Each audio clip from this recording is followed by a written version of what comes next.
Welcome back to the channel. Today we're upgrading this W204 C63 AMG and we're going to be upgrading it with the super popular Wavetrac Limited Slip Differential. We've done so many of these now. We've done so many sort of talk throughs between like the open diff and the Wavetrac differential in the workshop. So we're just going to explain to you now why you might want to upgrade away from the seriously performance inhibiting open differential to the Wavetrac. And simply put, the open differential has a torque bias ratio of 1:1. The easy way to think about this is when one wheel begins to lose traction, the other wheel can only have the amount of torque sent to that wheel as there is traction at that wheel. So that means is the wheel with the most amount of grip gets severely limited power sent to it because of that freely spinning wheel. So with the Wavetrac Limited Slip Differential, we're going to be enhancing that. And the way we're going to be enhancing that is with a 4.5 times torque bias ratio. So that means the wheel with the most amount of traction can have 4.5 times the amount of torque sent to it as there is traction at the wheel with the least amount of grip. Not only that, the Wavetrac does this so much better than all the other designs on the market thanks to its patented design. Two patented features inside it. It's got the Wave Hub, which allows it to continue performing in situations where other differentials will not perform and they'll actually perform like an open differential. We've done loads of other videos covering exactly that, so have a look at some of our other videos to get more information on that, or on the Wavetrac website itself. Obviously, if you want to have this particular differential installed like this customer on this car, you can get in contact with us in the description to have it fitted down here in Southampton, or you can also order the parts online at shop.regalautosport.com. So let's get into it.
So there we have it. The Wavetrac Limited Slip Differential is fitted to this C63 AMG. If you want to have it fitted like this customer has, then you can go into the description where you can contact us, our team.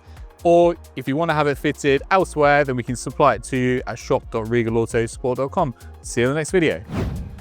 Thank you for watching this video. If you haven't done already, then give us a thumbs up. If you want to watch some of our other videos that YouTube thinks you'll like, then click up here. If you want to watch some other videos in the same playlist, then click here. And if you haven't done already, then hit the subscribe button right here.